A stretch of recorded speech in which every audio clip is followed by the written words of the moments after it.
So I think the model itself can be generalized between countries because the kind of transmission, the parameters that you're putting into the equation and how you're modeling it doesn't really change between communities. But I honestly don't know what the generalizability is going to be between countries of the results because I, first of all, haven't been to either country and don't really know the details of the trials that are happening.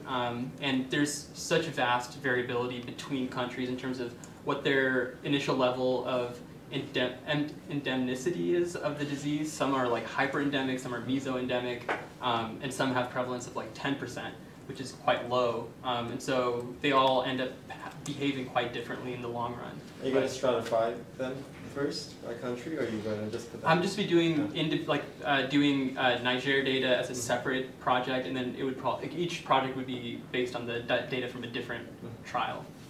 Yeah. I'm not sure if I'm going to make this question make any sense, but do you think that you could use your model to figure out how many doses you would need to give a population in order to basically get it under wraps altogether? That's what Tom's been doing for the last several years. Some of the papers that have come out have been like, what is the minimum number of treatments we need to give per year to allow infection to kind of drop to a low enough level that it disappears? And what they found is you basically need to have the prevalence drop with each treatment to a level that's, sorry, let me rephrase that. Between treatments, if the infection rises to a level that's greater than what it was before the treatment, then you're not going to be able to eradicate the disease. So it needs to drop to a lower level with each treatment than it was at previously. And they mathematically modeled like what the correct number would be, and they found annual treatments works pretty well. Cool. Yeah. So I don't know if you know the answer to this because it's more like the public health kind of question.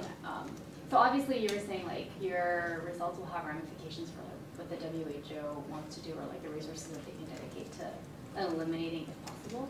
So so once you get like your actual numbers, like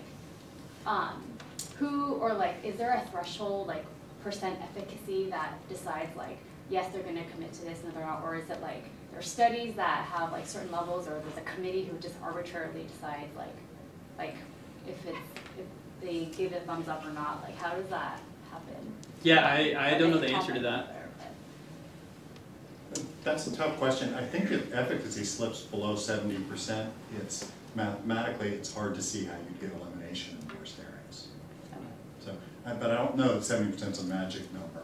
But initially we thought it was 90–95% of effective in an individual, but I think Salman's going to find a lower number, but hopefully it won't be 70%. There was a paper that Feng Chen in the lab published, or is in the process of publishing, from Tanzania, I believe, where he found the efficacy range between like 65 to 75%, which is a lot lower than what they thought. In the STD literature, the efficacy of it is like something like 80 to 90%. So it's a lot lower than we thought. I don't know what it's going to be in Niger.